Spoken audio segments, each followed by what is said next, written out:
இந்த தெய்வத்தவை முன்னதாக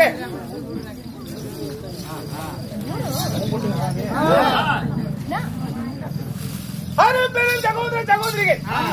யாவட்டு பேர்களும்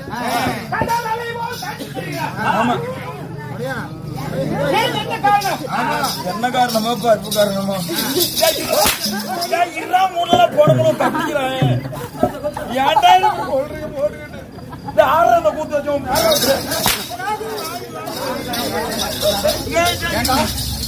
இருக்குடா இருக்குடா